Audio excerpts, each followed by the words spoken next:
অনেক কষ্টে একবার বিদেশ গেছিলাম।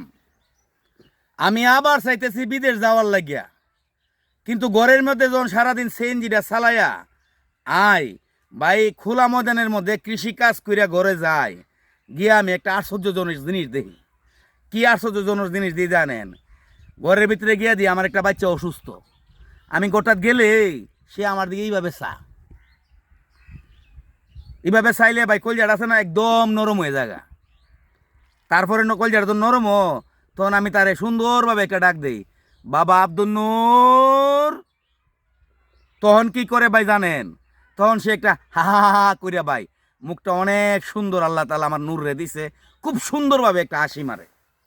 যখন এই হাসিটা মারে আমার এই আব্দুল নূর, তখন ভাই কলজাটা আছে না একদম মোমের মতন আছে না ভাই, আমার গইল্যা ফইরা একদম, মানে আর কিছু তাহে না।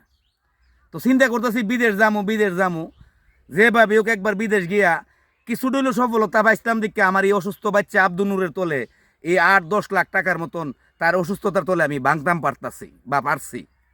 আলহামদুলিল্লাহ বিদেশ গেছিলাম। প্রবাস জীবনটা আসলে আমাদের বাংলাদেশের জন্য বা সবার জন্য এই প্রবাস জীবনটা অত্যন্ত একটা গুরুত্বপূর্ণ জীবন। এই প্রবাস জীবনে না গেলে ভাই আমি খুব নিম্ন এবং গরিব এবং খুবই একটা ক্ষুদে মানুষ। জ্ঞান বুদ্ধি নাই, পড়ালেখা নাই, তেমন কিছু উচ্চ লেভেলের শিক্ষা যোগ্যতা আমার নাই।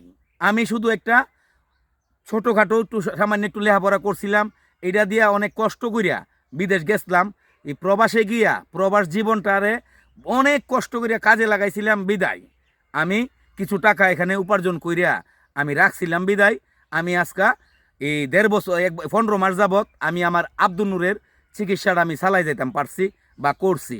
আর এখন যখন দেখি আমি মানে এই আর্থিকভাবে দুর্বল হয়ে যেতেছি গিয়া, মানে দুর্বল হয়ে গেছি, আমি করার কি আমার?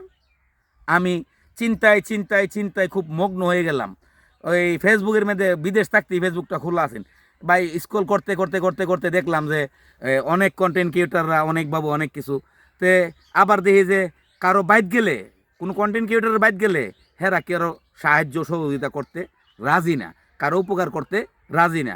ওনাদের একটা টপিক আছে, ওনাদের মন গড়া মতো কোনো টপিকে যাইব গিয়া ওনাদের এটা নিয়ে কাজ করিয়া ওনাদেরভাবে দিয়ে আসবো। তো ওইগুলা ওনাদের কাছ থেকে কিন্তু আমি আগে শিখছি বা দেখছি। তো চিন্তা করলাম, অনেকেই আবার বলে যে ভাই আপনি অন্যের ভিডিও দেখার চাইতে নিজে টুকটাক দু একটা ভিডিও বানান, দেখেন কিও।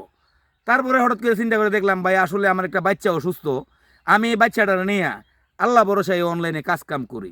তো করতে আমার যে মনটা রে আমার আব্দুলের মোমের মতো নরম করে ভালাইছে ভাই, আপনাদের কিন্তু তার মনটা দিয়া যে হাসিটা মারে সেই হাসিটাই কিন্তু আপনার এই মনটা নরম হয়ে গেছে।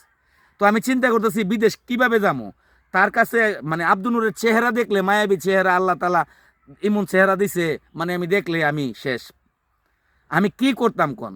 সারাদিন কর্মসর্ম করে আই, বাবের হোটেলে বইয়া আমার যে আব্দুল নূর, তার তো আর কোনো কামাই রুজি নাই, তার তো আর কোনো টেনশন নাই, সারাদিন এভাবে বিছনা শুইতে থাকবো, আঁকবো, মুতবো, তার মাইটা সাফ করব। আর আমার কাম কিটা? পরিশ্রম করিয়া তারে নিয়া হাওন দন, ওষুধ দন, পানি দন, আর একটা হাসি মারে ভাই দুনিয়াটা একদিকে, আর আব্দুল নূরের হাসিটা সত্য কথা আমার কাছে একদিকে।